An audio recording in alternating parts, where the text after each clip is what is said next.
Season 2, Episode 7, you're listening to FOMO's a MOFO, a video game collecting podcast. Coming up on today's episode, with only a matter of hours until the NintendoSwitch 2's launch, is the excitement level what it should be? Plus, what am I buying?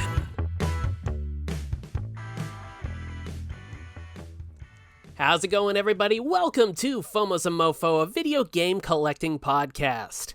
I am your host, BlueSwim, and we are streaming on patreon.com/BlueSwim, the home of all of my audio, video, and written content, as well as on all major podcast providers like Spotify, Apple Podcasts, Amazon Music, and more.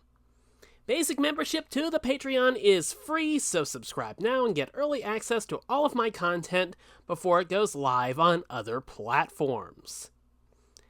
So, we are a mere hours away from the launch of the NintendoSwitch 2, and I thought we'd take a look back at the build-up to the Switch 2's launch, and basically kind of retrace the steps of how we got to the point where, it doesn't feel like the excitement level is what it should be for the Switch 2. And, we're going to go, right to the beginning of, I guess you'd say, the problems for the Switch 2. And I don't want to be negative on the Switch 2 because I am buying it. But there hasn't been the level of excitement that I think is usually there for a big console launch. And I think some of the reasons why aren't exactly hard to dissect.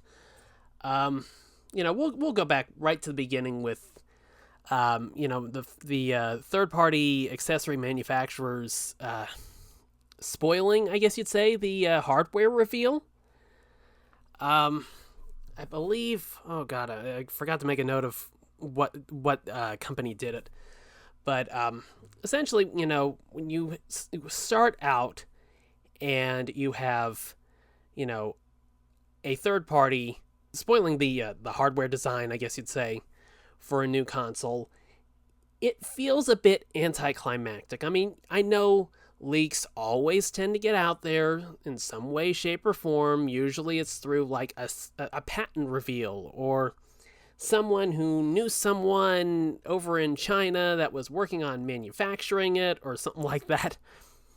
But, I know these things usually get out in some way, shape, or form, but the way it was done this time around, just, I don't know, it just kind of got things off to a little bit of a rocky start, kind of a sour note, I guess you'd say, because you want Nintendo to be the ones to show off the hardware and everybody reacts to it, and there's like a big surprise about it that, hey, it's got the mouse thing, and that's a really big screen, and those Joy-Cons look incredible, and stuff like that.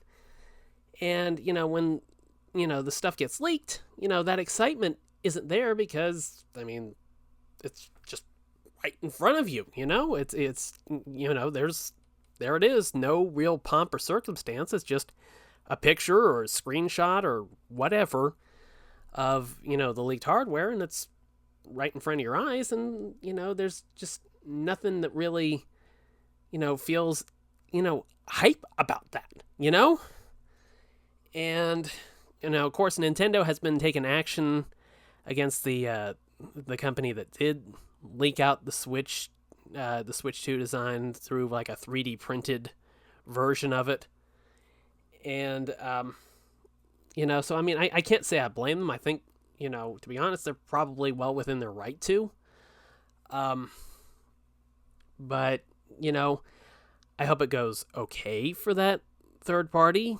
I hope they don't go out of business, from making accessories or whatever because of, spoiling the Switch 2's launch. But I would not be surprised if that does not go very well for them. At the very least, they probably won't be able to make, Nintendo accessories, period. They'll probably get, banned from doing that. But, even with the leaks, we had to wait a bit for Nintendo to finally say, okay, we're finally ready to show you the Switch 2. And, of course, they waited until after the holiday season, which, from a business standpoint, it's smart.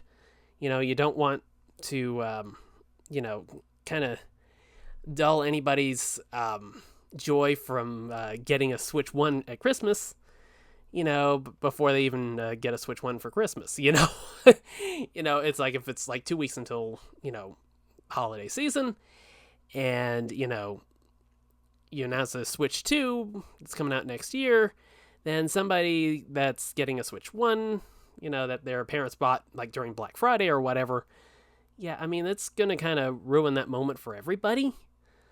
And then nobody's going to buy Switch 1, and they lose out on those holiday sales. So, I mean, it makes sense to wait until, the holiday season is, kind of finished up before announcing Switch 2. I mean, everybody that, knows gaming knew it was coming no matter what. But, to the casual everyday person that doesn't follow gaming like we do, doesn't listen to podcasts like FOMO's a MOFO, this stuff might be a complete surprise for them. And, waiting until 2025, January 2025, to even show off, the system, I mean, it felt really, really late to the party, especially after the leaks had already been getting out there.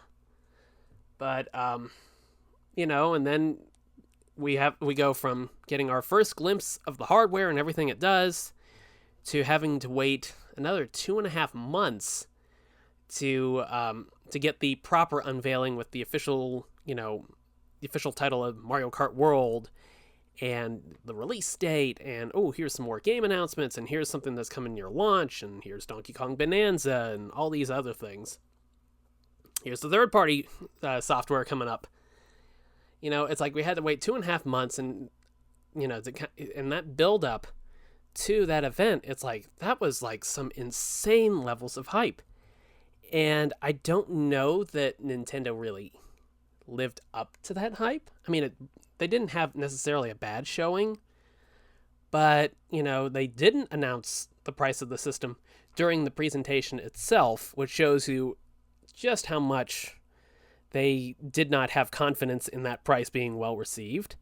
They were hoping to kind of slip that information by you, and of course it didn't, and the internet blew up over it. Then during the Treehouse Live over the 2 days that followed it, it was just drop the price. And, I mean, Nintendo didn't listen. And the prices did not, have anything to do with the tariffs involved, which delayed their pre-order plans 2 days later.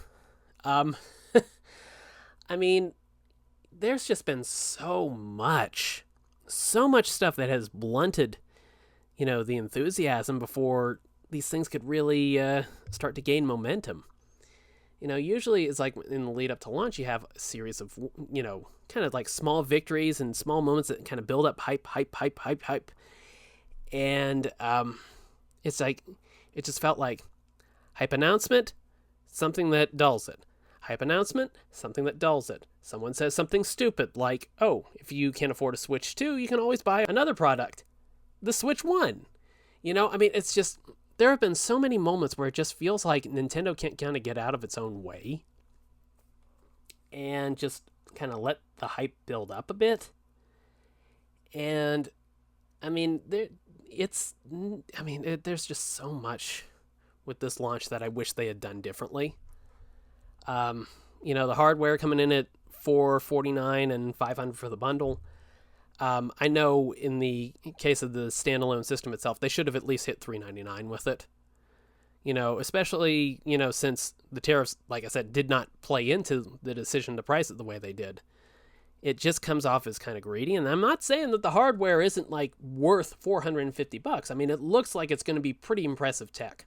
There's like no real problems with the hardware itself. Everything that has kind of like stunted the momentum of the Switch 2 going into launch has had everything to do with decisions surrounding the Switch 2. Nothing to do with the hardware itself, not much to do with the games themselves, with the exception of the game key cards, but I'll get into that in a bit. But, it's just a lot of the decisions that Nintendo made are just not consumer friendly. The prices, like I said, $50 too much. Should have come in at $3.99. Mario Kart World being $80 just feels absolutely insane to me.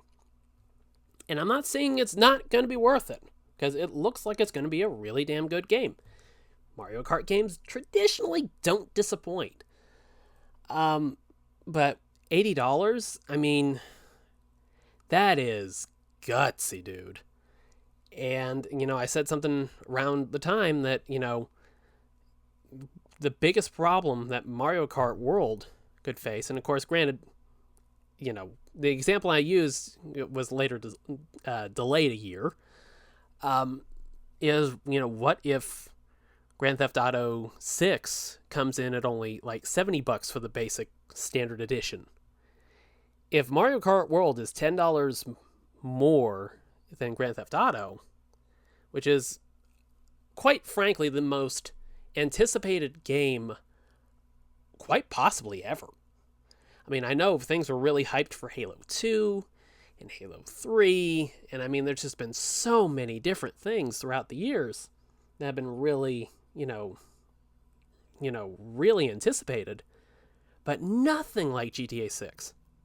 I don't know if we'll ever see a game that's quite as anticipated as GTA 6 until GTA 7 comes out in like another 15 years or something like that. If GTA 6 comes in at $70, I mean, Nintendo's fucked. I mean, that's just going to make there's nothing in this industry, no game, no franchise, no series or whatever, that should, for the basic edition of the game, price itself more than Grand Theft Auto. It's like, that is the gold standard. It's sold how many millions of copies? Wasn't it like 100 and something million copies? Some ridiculous number like that for GTA 5? And I mean, hell, even I bought it like 3 times, and I hardly played it. I mean, it's just, that $80 decision, that's another thing that's kind of like, tripped up the enthusiasm for the launch. And of course, during the April 2nd Nintendo Direct, they also showed off Switch 2 Welcome Tour, I think it's called. And that ended up looking like the perfect pack-in title. It shows off everything the system can do. It has some, tech demo-ish mini games to it. It gives people the opportunity to learn about the system, learn about the internal workings of it, experience some of the things that it can offer and stuff like that. It looked like great introductory software. I mean, hence the name Welcome Tour. And instead of packing it in, they want to charge $10 for it. And it's digital only. So, I mean, it's not like they're losing out on physical sales.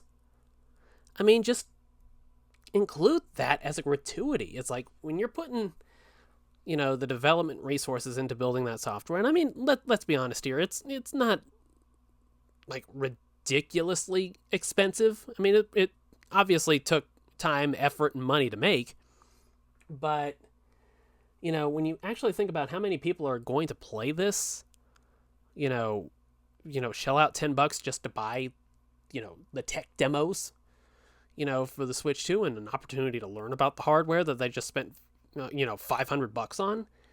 I mean, it's just, it feels stingy.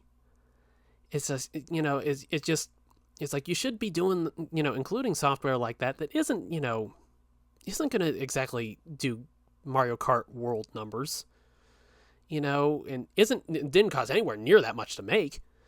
You include that stuff as a gratuity to make people feel like, oh, hey, I'm getting a free game with this. It feels like a good deal. Feels like a good value, especially when you're coming in higher, on the base console price than a lot of people are expecting. I mean, if it was, if they're coming in $50 more, but they included, Switch 2 Welcome Tour free, it's like, well, I mean, it probably wasn't a $50 game to begin with, but at least they're giving you something, at least they're packing in a new Wii Sports, if you will.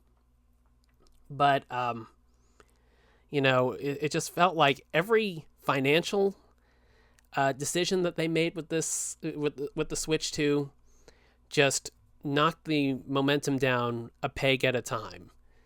And I mean, and then you go to some of the things like the Switch 2 versions, Switch 1 games, Breath of the Wild, Tears of the Kingdom, Kirby and the Forgotten Land, Mario Party Jamboree. It's like, it's $10 a piece to upgrade, the 2 Zelda games to the Switch 2 versions. And granted, if you have Switch Online plus expansion pack, you get the upgrades for free. I'm not sure. I think you probably will have to have an active membership in order to use it, if I had to guess. But still, I mean, it's like, that's stuff that, and I know they are doing some free updates to like Pokemon Scarlet and Violet and stuff like that.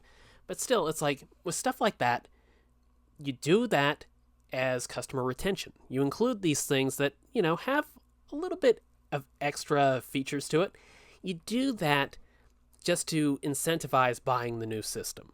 Obviously these things aren't free to develop. They take time, money, resources, and all these things. But, if you give these things out to people, if they buy the Switch 2, ultimately you get them in the door. It's supposed to be an appetizer or a relatively cheap incentive for people to, adopt the new hardware, which is ultimately the most important part of the puzzle. Because if people don't want to buy the hardware, you're fucked. And, it's just, there's just so many things that make me feel like Nintendo has just gotten greedy with this. And, I mean, I know they're a business. They have to make money. That's their job. That's the entire point of their existence. They have shareholders they need to, appeal to and, stuff like that. And, I mean, money talks, I mean, I'm not saying it doesn't. I mean, I understand that, everything that goes into businesses and things like that, it's like you gotta factor these things in. But, the way that Nintendo has just nickel and dimed everybody throughout, the Switch 2 process has been beneath them and arrogant. It's like, I like to use the example of like arrogant Sony, with the PlayStation 5 or PlayStation 3, excuse me, not the PlayStation 5. I love the PS5. I love the PS3 too, but it's like launch PS3. It's like there was the whole God, I want to say it was Ken Kutaragi that said it. It was something about wanting people to work like an extra job so they could afford the PS3. It was like $600 at the time. It's just, stuff like that. Like that kind of level of arrogance or obnoxiousness. It just feels like that's exactly what's going on here. Nintendo has, had ridiculous sales for the Switch 1, which it deserved it. Switch 1 is excellent, phenomenal console. I mean, granted, some of the ports have suffered because of, the lack of horsepower. Some games that were 60 frames per second on PS4 or Xbox One or whatever would only hit 30 and they'd look significantly worse. I mean, I understand that, there's some compromises that had to be made to get some games running on the system. But when you look at that library overall and you look at the, the experience that Switch 1, has created, I mean, it essentially perfected the hybrid console right out of the gate.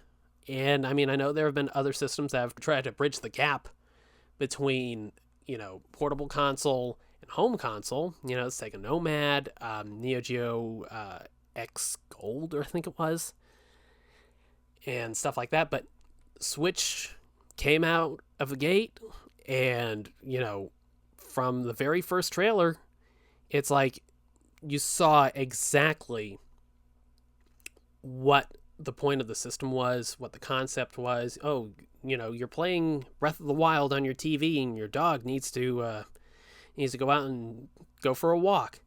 Take the Switch out, put it in your bag, go play at the park. You know, I mean, it's the appeal was obvious right out of the gate, and you know, and in the 8 years since it launched, I mean, all we have seen have been just phenomenal first party titles with very few exceptions, and a lot of quality ports as well. Quality ports from other consoles. Ace Combat 6, Skies Unknown comes to mind.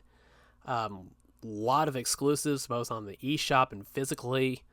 Physical game collecting for Switch 1 has just been phenomenal. It's just been an incredible experience because there's so many worthwhile titles to play on the platform.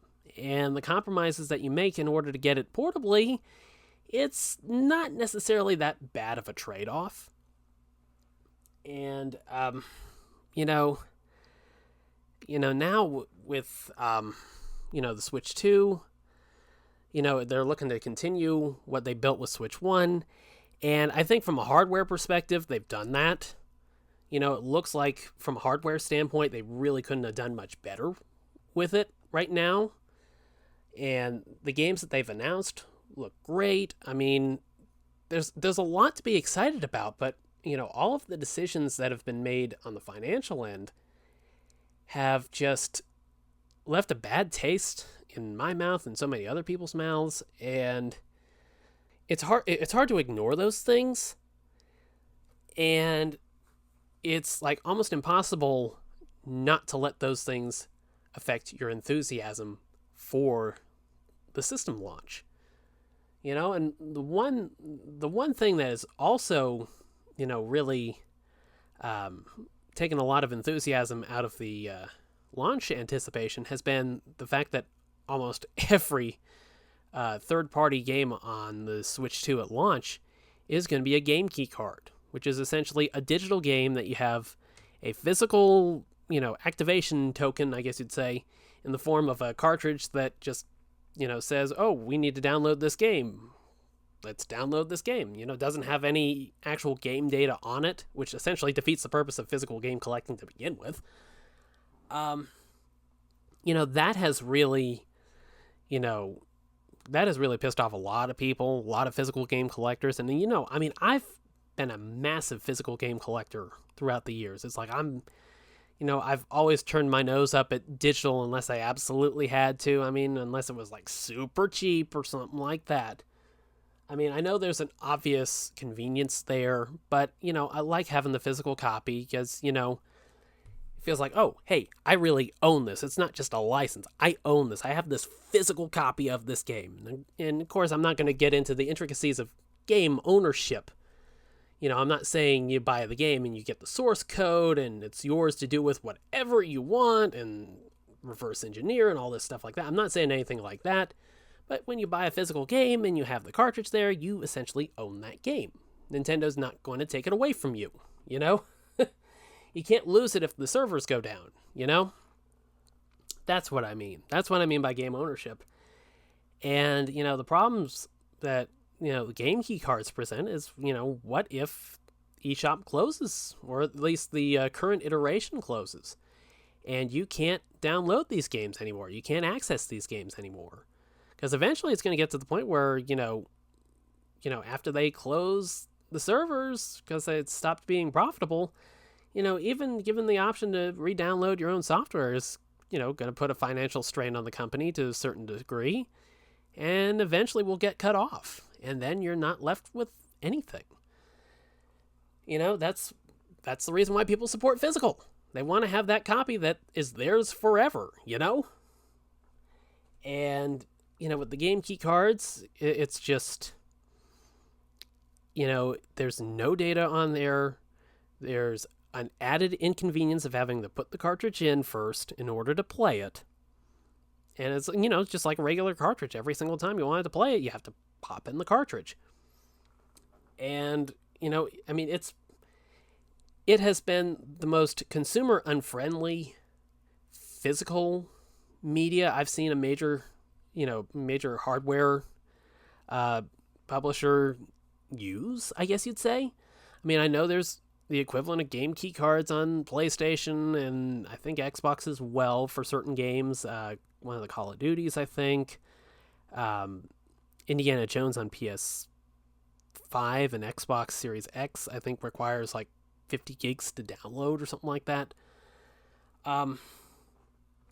But essentially, when you're getting to the point where it's like they're blatantly telling you there's no game data on here, you're just buying a physical activation key for a digital game, at that point, I mean, even I'm going digital mostly with this.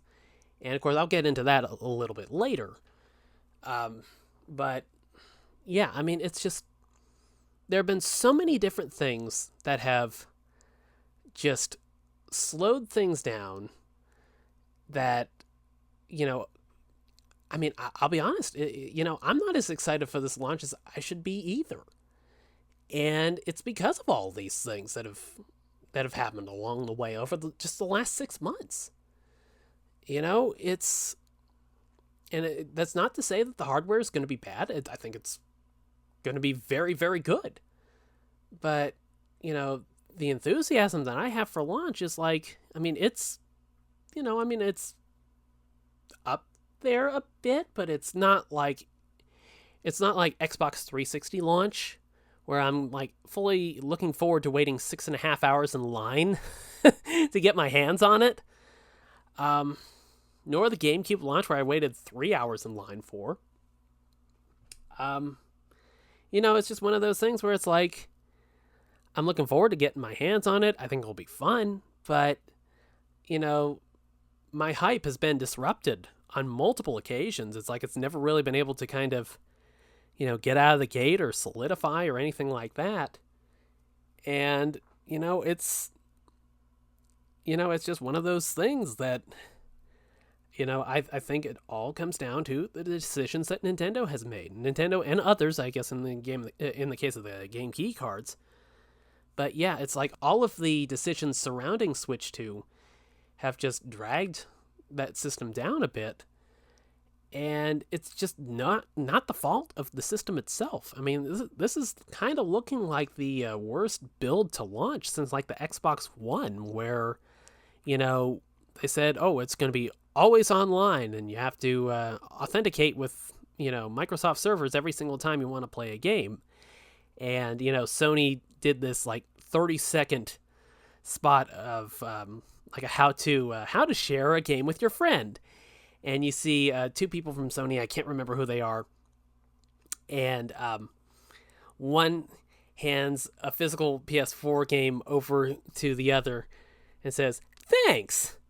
And then you see the PlayStation logo. It's like that 30-second spot killed the Xbox One, and Microsoft still hasn't recovered from it. Seriously, that not only won Sony the PlayStation 4 generation, it's helped them continue the momentum through PS5 as well. And, I think with Switch 2, it's like everything that's gone wrong with the Switch 2's, launch buildup, with the exception of the leaks, has been self-inflicted by Nintendo themselves on Nintendo themselves.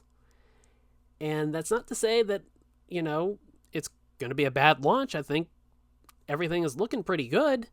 I would have liked to have seen more exclusives at launch. I mean, it's like there's a lot of games on there. I know, of course you got like Cyberpunk and oh god, I'm completely spacing on the name of it. But the Square Enix RPG from the 3DS.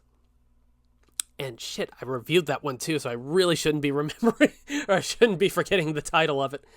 But yeah, it's like that's going to be on there as well. I don't know that that's announced for any other consoles yet.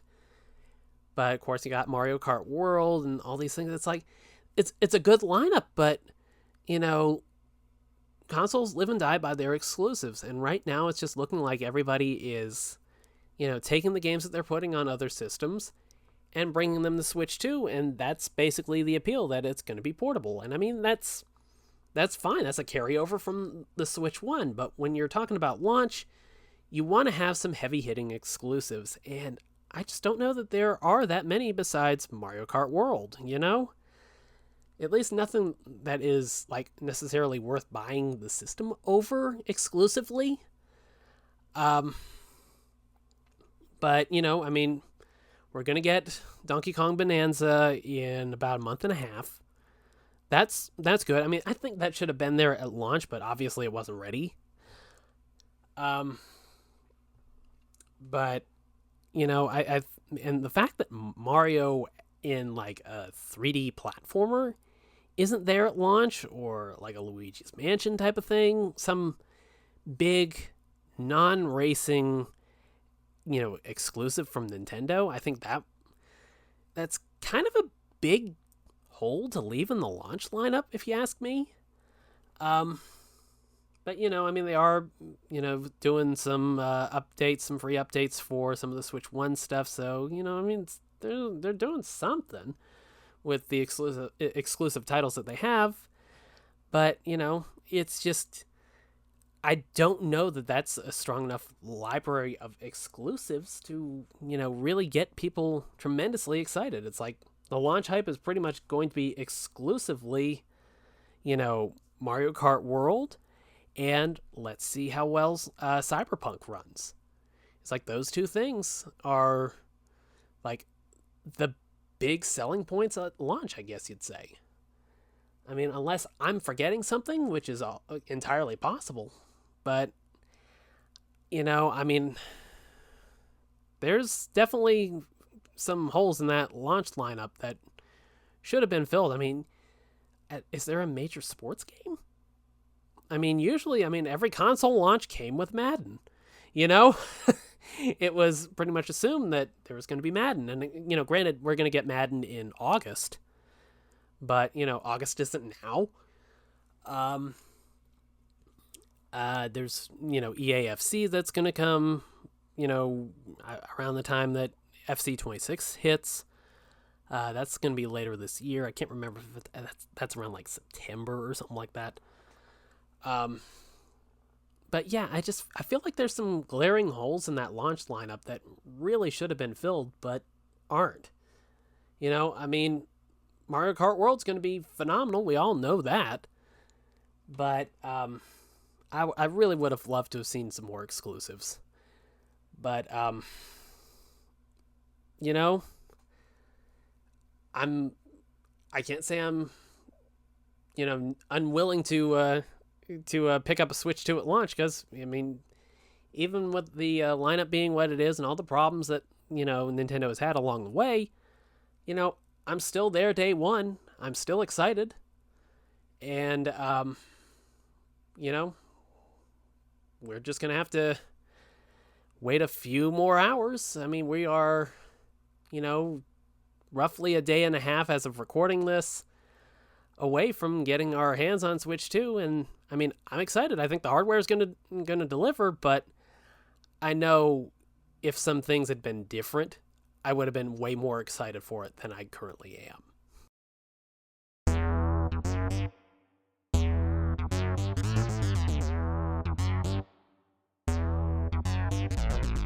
Okay, so before I get to what I'm buying in the Switch 2 launch, I did want to mention that I have some new content out on YouTube and on patreon.com/BlueSwim. That being my video on Microsoft Flight Simulator 2024. And oh boy, that video is a fucking disaster. Not my fault. Not my fault. But yeah, it's, you know, Microsoft Flight Sim 2024, it's like, it has so fucking many problems. And I got a lot of them on camera or in video form in that latest video on BlueSwim TV and patreon.com/BlueSwim. I actually used my Thrustmaster TCA Boeing flight yoke and throttle quadrants and rudder pedals on camera for that video. So if you want to see what it looks like when you're actually seriously doing some flight simming, check that video out. It's really a neat hobby when it works right. And unfortunately with Flight Sim 2024, it don't work right, dude. It's just abysmal. As far as what's coming up next, I will be getting into the Nintendo Switch 2 stuff. I'm not sure if it's going to be like an unboxing video or just straight gameplay or which titles are going to be featured. But, usually it just kind of takes a little bit of time to, just kind of get a feel for things, see what lends itself best to the gameplay session style, and what I feel I can do a good video on. And, but yeah, it's probably going to be something to do with Nintendo Switch 2. Now, as far as what am I buying? During the Switch 2 launch, well, I have decided to go with the Mario Kart World bundle for the Switch 2 hardware itself, in spite of the fact that it is a digital copy of Mario Kart World. It's one of those things where the dollars and cents didn't make as much sense to buy the standalone system and a physical copy of the game. When you're talking $30 difference between physical and digital, that's a hard offer to turn down.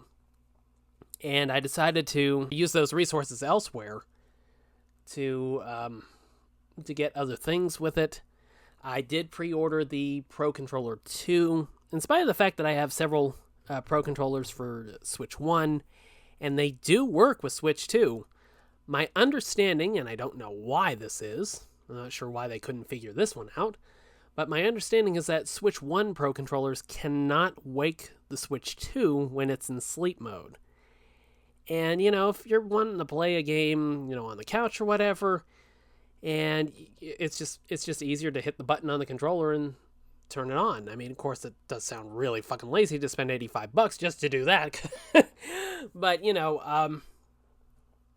there's a convenience factor there, and some added features. Of course, they have the headphone jack built into the controller now, so I can plug in my headphones and hear the game audio, without having to, the TV up real loud or anything. So that's neat. That's a decent feature. I've heard good things about the controller overall. I must admit, I was kind of on the fence about keeping it or not. I've heard good things about the Joy-Con 2s themselves when they're in the grip. So, that one might be kind of like a 50-50 on whether or not I keep, maybe like 70-30. I'm probably going to keep it just in case, the Joy-Con batteries wear out or something like that. But yeah, the controller itself looks great. Don't really have much of anything in the way of concerns about the quality or anything. But, yeah, a little hard to really justify it. If I'm being perfectly honest, I'm kind of on the fence about whether or not I'm going to cancel it or take it back or whatever, but we'll see. I might just keep it just so I can talk about it on here. And in videos on youtube.com/@BlueSwimTV. As far as the accessories go, there is one other that I did pre-order, and this one might be 70-30 in favor of canceling. And that is the Switch 2 camera from Nintendo themselves. I wanted to get the Piranha Plant one from Hori, but it being 480p is just unforgivable to me. But yeah, with this, it's like, honestly, I don't know realistically how much I'm going to use this. And I know it has like support for USB cameras to a certain extent, so I might try some of the webcams I have hanging around, see how well they do. But I don't know that that's an accessory I'm really going to get a lot of mileage out of, so I might just take that one back or cancel it or whatever. Webcam stuff doesn't really appeal to me that much. It's, I don't know. It at $55, it's not like it's the worst thing in the world or anything. It depends on if I have a good enough use for it. I might have to see with the Mario Party Jamboree, plus Jamboree Live bundle, because I know that's going to have some games that use the camera. That might be a use for it. We'll see.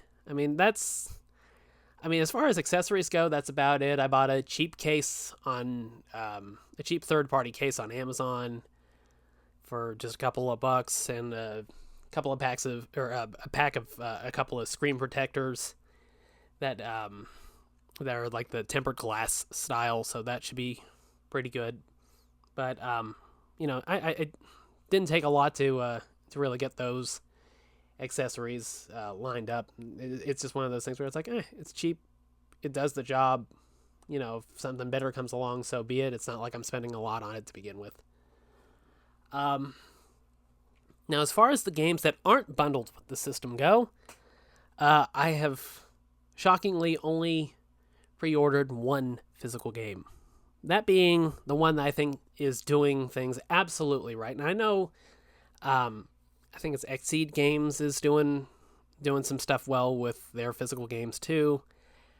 But yeah, the one that's really jumping out as far as like they did everything the right way is Cyberpunk 2077 Ultimate Edition. You know, that game, it's like, I have the PS4 and PS5 upgrade versions of it. Never got around to playing it, so I pre-ordered that. I'm looking forward to it. It's like everything I pre-ordered, it kind of does something different from everything else on the platform. You know, Mario Kart World, it's the big first-party Nintendo game. It is a racing game. You know, Cyberpunk 2077, that's like an FPS shooter type of game. The next one, and no big surprise here because it's one of my favorite genres, I picked up the digital version of Street Fighter 6 Years 1 and 2, which looks very, very impressive. Apparently, the character models look even better than the Series S version of the game. I'm not sure how they pulled that one off, but it looks great. Yeah, I'm not thrilled about the whole digital thing, but, you know, it's another game key card situation. And even if you buy the game key card, you also get a digital code to download the DLC. So it's like not everything's on the cartridge, even if you do buy the game key card version. So that really defeated the purpose of buying that one physically.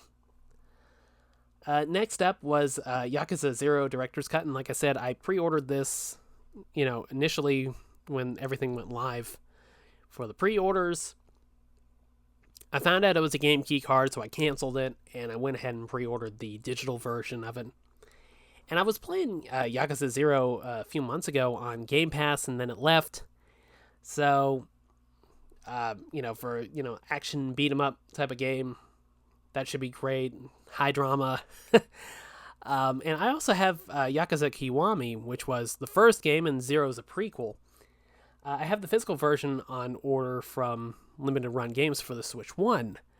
So I thought, yeah, what the hell, I'll play through this, and maybe by the time my Limited Run copy shows up, which is sometime in another couple of months. I'm still waiting on that.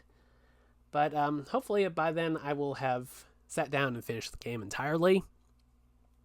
So I'll be ready for Kiwami when that shows up. Next is, and I haven't ordered this one yet, but I'm going to. I'm actually going to use some gold coins towards it as well to bring the price down.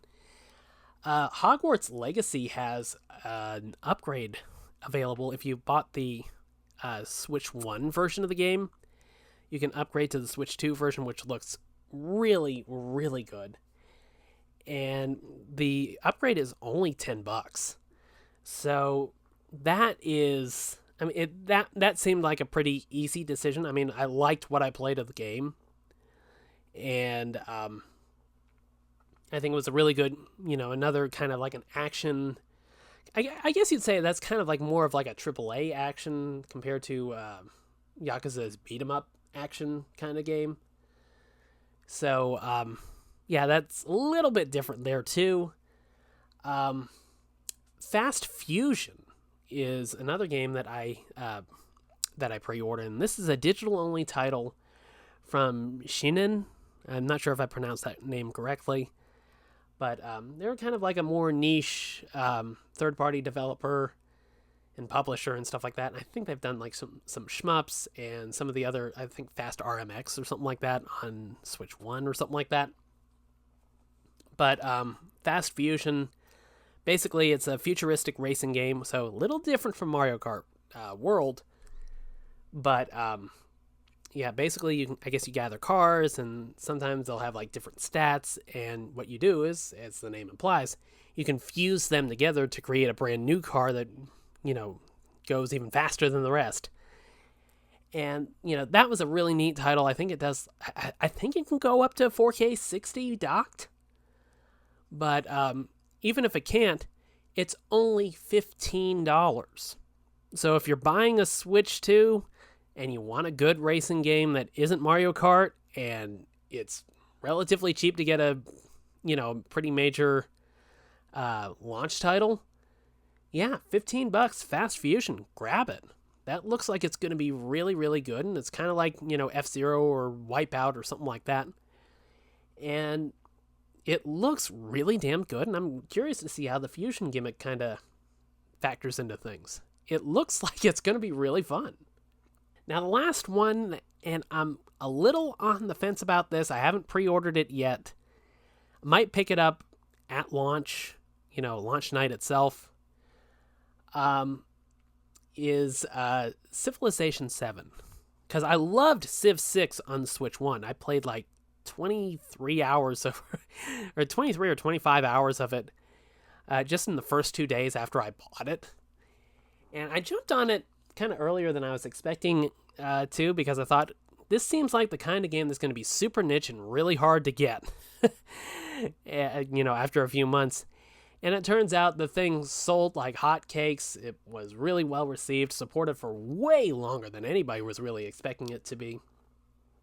And with Civ 7, I've heard the reaction to it isn't as glowing, so I'm a little on the fence about it. The physical version is, it's not even a game key card situation. It's a digital code in a box type of thing, but I think it comes with the Switch 1 version of the game and the Switch 2 upgrade.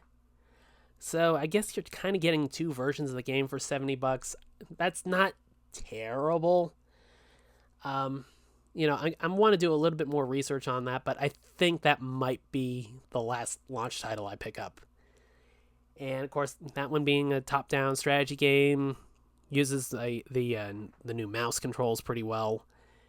It seems like a good fit, and that probably will round out my launch lineup. And it better, because that's not the cheapest thing in the world either.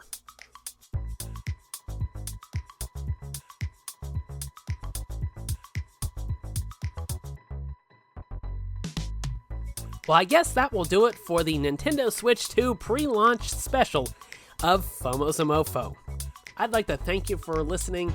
Be sure to subscribe to the show on your favorite podcasting platform of choice.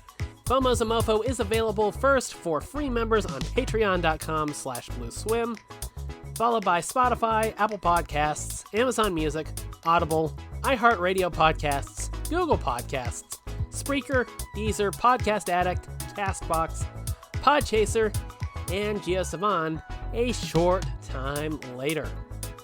And if you have a moment, please give the show a 5-star review on whatever platform you're listening to it on, or drop a like on the video version on BlueSwim TV on YouTube, because those things greatly help with the visibility of the show. And when you're an independent podcast, yeah, let me tell you, you need all the support you can get. It helps out a great deal, and I greatly appreciate it. Follow the show on Twitter at FOMO's a MOFO, or my personal account on Bluesky at blueswim.bsky.social. I hope you enjoy everything you get for the Nintendo Switch 2 launch, and I will catch you in the next episode of FOMO's a MOFO. This has been BlueSwim. Take care.